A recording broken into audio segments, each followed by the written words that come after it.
ازيكم يا جماعه؟ عاملين ايه؟ النهارده هنتكلم عن فتره المراجعه وازاي ان احنا نتخطى الفتره دي بشكل صح علشان نجيب درجات عاليه. لان في ناس كتير جدا بتسالني على الانستجرام وبتقول لي انا الفتره دي مش قادره اذاكر ونفسيتي خالص تعبانه، او ان انا مش عارف اراجع ومتراكم عليا حاجات كتير، هل المفروض ان انا اراجع ولا اذاكر ولا اعمل ايه بالظبط؟ فكل الاسئله دي انا هجاوب عليها في الفيديو ده. فالفيديو ده بجد مهم جدا، انا مش هحاول ان انا اطول عليكم خالص علشان ما تضيعوش اي ذره من وقتكم في الفتره دي، عشان انتوا محتاجين للوقت كله. فبس ركز في كل النصايح اللي انا هقولها لك، وكمان في مفاجاه في اخر الفيديو هقول لك على النظام ازاي تمشي عليه بالظبط في اليوم، وازاي تمشي يومك بشكل كويس علشان تلاقي نفسك انجزت بشكل كبير جدا قبل الامتحانات.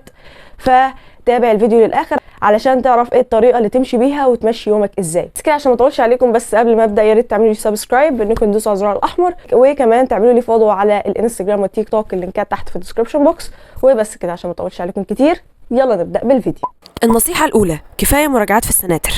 حاول الفترة دي انك تعتمد على نفسك وتعتمد على حلك ومذاكرتك ومراجعتك. بلاش انك تروح المراجعة الفلانية علشان المدرس بيقولك الامتحان، او تروح المراجعة العلانية علشان مش عارفة مين قالك عليها. علشان اصلا تجيب درجات عالية انت مش محتاج تحضر 500 مراجعة علشان تجيب درجات عالية، لا، المراجعة دي للناس تقريبا اللي خلصت المنهج وراجعت عليه كذا مرة فرايحة انها تراجع. لكن انت لو شخص لسه مخلصتش او لسه ما راجعتش ولا مرة، فانت محتاج لكل ثانية في وقتك انك تستغلها صح. وبما ان انا كنت في ثانوية عامة وما حضرتش ولا مراجعه وفي ولا ماده، والناس كلها كانت مستغربه بتقول لي انت ازاي عملتي كده؟ الثانويه عامه دي سنه مصريه، لازم تحاولي انك تاخدي مراجعه. كل الحاجات دي كانت بتتقال لي، بس بجد انا قعدت في البيت وراجعت مره واثنين وثلاثه وحليت كذا كتاب بسبب ان انا كان عندي متسع من الوقت. انت متخيل انك مثلا لما تحضر مراجعه بتبقى حوالي ساعتين او 3 ساعات لكل ماده، فاضرب كده ساعتين و3 ساعات دول في 7 مواد مثلا، لو عندك 7 مواد على الاقل اصلا. طب هل انا لما ما كنتش بحضر مراجعات كنت بقعد كده مع نفسي كده وبذاكر مع نفسي وما اعرفش ايه المهم وما اعرفش ايه الجديد وما اعرفش اي حاجه؟ لا طبعا، كل ده كنت بعرفه من اليوتيوب.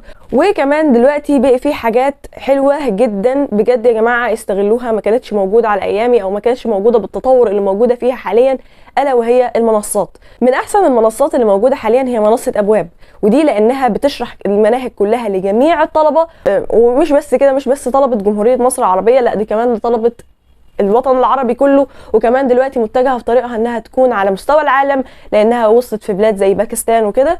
فان وصولها لدي وانها ما وقفتش في دوله واحده وانها مكمله في دول كتير، يبقى ده يدل على نجاح المنصه دي. فيا جماعه استغلوا الحاجات اللي زي دي. خليني اقول لكم شويه كده من المميزات اللي موجوده في المنصه، بجد هتعجبكم بشكل كبير جدا. اولا انت هتلاقي عليها شرح كل المواد اللي انت محتاجها باكفأ مدرسين هم اللي بيشرحوا لك المناهج. هتلاقي عليها كل المراجعات اللي انت محتاجها، وبيتقال في المراجعات دي الخلاصه والحاجات المهمه اللي انت المفروض تركز عليها وما بتاخدش وقت كبير منك علشان تخلصها. انك هتلاقي بنوك اسئله وحل على كل درس انت بتذاكره. بقى ان هم بيعملوا مسابقات اسبوعيا، واللي بيكسب بيدوله مبالغ ماليه. انك هتلاقي جميع المراحل الدراسيه من اول رابعه ابتدائي لحد ثانويه عامه. وكمان طلبه الازهر وطلبه اللغات المنصه ما نسيتكمش. الحاجه السادسه بقى الا وهي السعر. بجد السعر في المنصه دي خرافه، وبجد اتفاجئت لما شفت ان هو بجد بتاخد السعر ده اللي هو حوالي 50 جنيه للترم و100 جنيه للسنه، اللي هو 50 جنيه دي بصرفها تقريبا بعد الدرس كده كترويح عن النفس. فاي حد مش مقتدر او مش قادر ان هو يدفع الفلوس الهائله اللي بيدفعها في الدرس، اللي هو حوالي 100 جنيه او اكتر من 100 جنيه لكل درس في الشهر، فلو حد مش قادر او مش مقتدر ان هو يدفع كميه الفلوس دي كلها، يقدر ان هو يروح يشترك في المنصه حوالي 50 جنيه بس للترم كله، وما تقلش بجد اهميه. والمراجعات اللي فيها بجد مراجعات عالميه ومراجعات كويسه جدا، وهتستفادوا منها كلكم. التعليم الاونلاين بقى دلوقتي احسن بكتير جدا واوفر بكتير جدا في حيث الوقت والمجهود من التعليم الاوفلاين. فيا جماعه لازم تجربوا الموضوع ده بجد. لو عايزين تشتركوا في المنصه، كل اللي عليكم تعملوه انكم تكلموا الرقم اللي ظاهر هنا، وهكتبه لكم تحت في اول تعليق مثبت، وتقولوا لهم ان احنا عايزين نشترك في منصه ابواب. الموضوع كله موضوع سهل وبسيط جدا، لو عندك اي اسئله تقدر تسالهم. وكمان الدفع بيبقى بس فودافون كاش بكل بساطه وبكل سهوله. تقدر تجرب في ترم 50 جنيه، ولو عجبك الموضوع تكمل، لو ما عجبكش تقدر انك خلاص ما تشتركش تاني. بس بجد الموضوع بجد يستحق انك تجربه، وانا متأكدة انكم لو جربتوا الموضوع ده مش هتندموا خالص. فكل اللي انت المفروض تعمله في الفتره دي انك تركز على حاجات اونلاين، لان بجد الاونلاين دلوقتي بقى احسن بكتير جدا 1000 مره من الاوفلاين. فكل اللي انت هتعمله انك هتركز مع الاونلاين. وبالنسبه للمدرسين اللي بيعملوا مراجعات تقدر انك تاخد ورقهم، المدرسين اللي بيقولوا مثلا بيجيبوا اسئله الامتحان تقدر انك تاخد ورقهم وتبدا انك تحله من انت وفي البيت.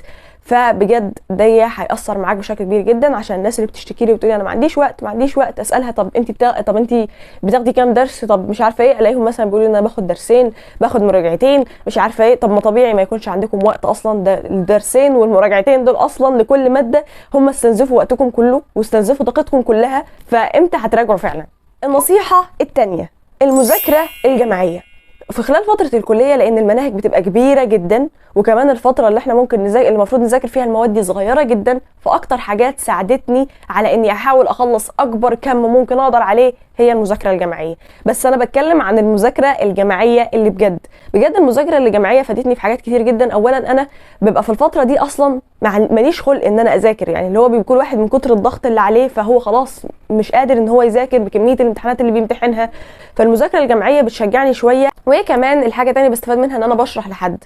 من أفضل الطرق فاعلية إنك تثبت المعلومات بشكل كبير جدا هي انك تشرح لحد وبصوتك ويبقى في تفاعل وهو يسألك وانت تسأله وكل الحاجات دي. الحاجة الثالثة بقى احنا بنفيد بعض، مثلا هو غاب من درس فانت هتقول له الحاجات اللي كانت ناقصاه، انت غبت من درس فهو يقول لك الحاجات اللي انت كانت ناقصاك وايه الحاجات اللي ركز عليها المدرسين في كل درس وايه اللي تاخد بالك منه. انتوا محتاجين في الفترة دي الموضوع ده علشان ده هيوفر عليكم الوقت بشكل كبير جدا. كل اللي عليكم تعملوه ان انت تحدد جزئية هتذاكرها النهاردة وزميلك يحدد جزئية هيذاكرها برضو النهارده. تبداوا في اخر اليوم تفتحوا كول، انت تشرح له اللي ذاكرته وهو يشرح لك اللي هو ذاكره. بجد هتختصروا عليكم الوقت بشكل كبير جدا. النصيحة الثالثة تنظيم الوقت والأولويات.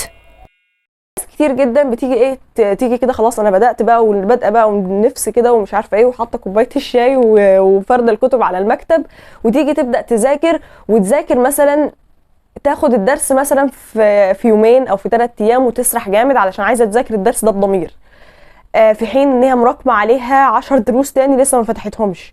فلازم تكون عارف انك مثلا لو عندك شهر فانت الشهر ده نص الشهر لازم تكون خلصت على الاقل نص المنهج، ويفضل كمان انك تكون خلاص في نص الشهر خلصت المنهج او قربت تخلصه علشان تلحق انك تراجع. كمان لما تبداوا مذاكره ما تبداوش مذاكره بالحاجات اللي اصلا اوريدي ذاكرتوها قبل كده، ابداوا مذاكره بالحاجات ما اتفتحتش قبل كده علشان كمان لو ما قدرتش انك تراجع تكون على الاقل لحقت تلم حاجه.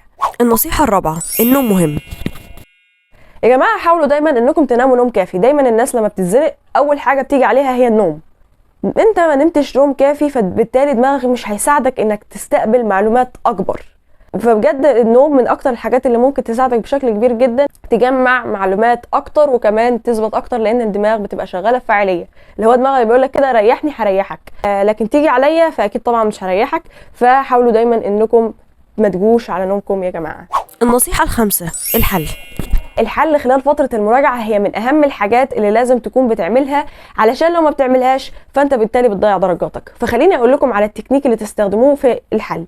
طبعا أنتوا دلوقتي ذاكرتوا درس معين تمام، ودخلتوا بقى في درس تاني أو كنتوا بتذاكروا مادة معينة وسبتوا المادة دي ودخلتوا في مادة تانية وبدأتوا أنكم تخلصوها. فلو أنتوا سبتوا وركنتوا المادة الأولانية دي فهتنسي، هتلاقوا نفسكم ليلة الامتحان كله مفيش خالص، كل اللي انت ذاكرته ده مش موجود اساسا. فايه اللي تعملوه لما تخلصوا مثلا ماده او تخلصوا درس معين تفضلوا مستمرين انكم تحلوا عليه. بمعنى انك بعد ما بتخلص اليوم خالص بتيجي كده في اخر اليوم بتخصص ربع ساعه لكل ماده حل بس، فبتفتح امتحانات السنين السابقه وبتفضل تعدي كده على الاسئله. اول ما تلاقي سؤال انت عارفه وذاكرت درسه قبل كده تبدا انك تحل السؤال ده، لا بحيث انك لما تكون خلصت فتره المراجعه تكون خلصت الحل والمذاكره والمراجعه في نفس الوقت. نيجي بقى للطريقه اللي تقدروا انكم تستخدموها في المراجعه. طبعا دلوقتي انتوا محتاجين على الاقل تذاكروا حوالي 6 ساعات في اليوم، يعني ما ينفعش انكم يعني في الفتره دي بالذات، يعني انا اقول لكم مثلا في اول السنه لا ذاكروا ساعتين، ذاكروا 4 ساعات، ده انتوا تبقوا دحيحه لو ذاكرت 4 ساعات في اليوم. لكن دلوقتي انت في الفتره دي في فتره المراجعه انت محتاج انك تذاكر على الاقل 6 ساعات. كمان قدرتوا انكم تذاكروا 8 ساعات ده هيكون حاجه كويسه جدا، بس ما تحاولوش تزودوا عن كده لان ما اعتقدش يعني ممكن حد فيكم يقدر يزود عن كده اصلا. انا عايزه اكون واقعيه معاكم على قد ما اقدر، فحاولوا ذاكروا 6 ساعات. ال6 ساعات دول هيكونوا متقسمين ازاي؟ ساعتين ساعتين ساعتين، ساعتين الصبح، ساعتين في الظهر، او في العصر وساعتين بالليل، وتبداوا تشوفوا انتوا اكتر وقت بتبقوا مركزين في ايه. يعني مثلا انا هديكم مثال على نفسي، انا اكتر وقت ببقى مركزه فيه هو وقت الصبح، وبعد كده وقت الليل، وبعد كده وقت العصر او وقت الظهر. ده اكتر وقت تقريبا ما كنتش بعرف اركز فيه خالص، بس مش معنى كده ان انا ما استغلوش. ولو كمان قدرت ان انا اخلي وقت الصبح ده 3 ساعات مش ساعتين بس، بعمل كده دايما، بحاول ازود على قد ما اقدر في عدد ساعات المذاكره الصبح. ولو مثلا صحيت متاخر او حاجه الصبح وما لحقتش ان انا اخلص، فبزود عدد ساعات المذاكره بالليل. يعني خليكم يا جماعه بجد مرنين كده في الحاجات. يعني مش مثلا انا ما التزمتش بالساعتين اللي انا كنت بذاكرهم فانا لازم بقى ابدا والطريقه دي مش كويسه وان انا، لا يا جماعه، يعني اهدوا على نفسكم شويه وخليكم مرنين، مش نفسكم الجلد الصعب ده. فلو ما قدرتوش تخلصوا الساعتين الصبح عادي خلوها بالليل. يعني كل واحد طبعا ادرى بظروفه، كل واحد فيكم يشوف ايه هي الفتره اللي بيكون مركز فيها اكتر، علشان هنبدا نقسم المواد على الفترات دي. وزي ما قلت لكم ان انا الصبح ببقى مركزه اكتر، فساعتين الصبح دي بحط فيها المواد الفهم اللي عايزه تركيز، زي مثلا الفيزياء والكيمياء. وباجي بالليل بحط فيها المواد الحفظ زي اللغة العربية واللغة الإنجليزية. وباجي في الفترة اللي في النص دي براجع وبحل، بستغلها في المراجعة وفي الحل. اللي انتوا هتعملوه انكم هتعملوا جلسة الصبح، جلسة الظهر أو العصر، وجلسة بالليل. كل جلسة فيهم هتمشوا فيها بطريقة البومودورو. طريقة البومودورو يا جماعة، عشان ناس كتير جدا لما بقول طريقة البومودورو، طب ماشي دي بنعملها ازاي؟ طب دي عبارة عن ايه؟ طب ايوه اعمل ايه يعني؟ كل اللي عليكم تعملوه انكم هتكتبوا في السيرش بومودورو تكنيك، تمام؟ زي كده، زي الكلمة المكتوبة قدامكم دي دلوقتي، وتكتبوا مثلا 50/10 او 25/10. يعني ايه 50؟ يعني تذاكر حوالي 50 دقيقة وتريح لمدة 10 دقايق وترجع تكمل مرة تانية. طب هي ليه الطريقة دي كويسة؟ الطريقة دي كويسة علشان هي بتشتغل بنفس طريقة شغل دماغنا، فبتحس انك ممكن تذاكر لفترات طويلة وما تزهقش. فهي من الطرق بجد الكويسة واللي فادتني بشكل كبير جدا. بطريقة ال50 ولا نذاكر بطريقة ال25 على حسب. يعني مثلا انا لو في مواد عندي ما ذاكرتهاش خالص وما فتحتهاش خالص وحسيتها صعبة كده ومبعلصة، فبخليها 25. لكن لو لقيت ان لا المواد سهله او ماده سهله او المراجعه او الماده دي ذاكرتها قبل كده فعايزه اراجعها، فبخليها 50 دقيقه. وبس كده تقريبا يكون خلص الفيديو. مش عايزه اطول عليكم اكتر من كده، ولكن لو عندكم اي سؤال تقدروا انكم تروحوا تسالوني على الانستجرام علشان اشوف الرسائل بتاعتكم بشكل احسن، وكمان بجاوب على كل الناس على قد ما اقدر. وكمان هتلاقوا فيديوهات هناك هتفيدكم برضو بشكل كبير جدا. اعملوا لي فولو على تيك توك، برضو هناك بقدم فيديوهات كويسه جدا. فبس كده عشان ما اطولش عليكم كتير، اشوفكم في فيديو جديد ونصيحه جديده. سلام.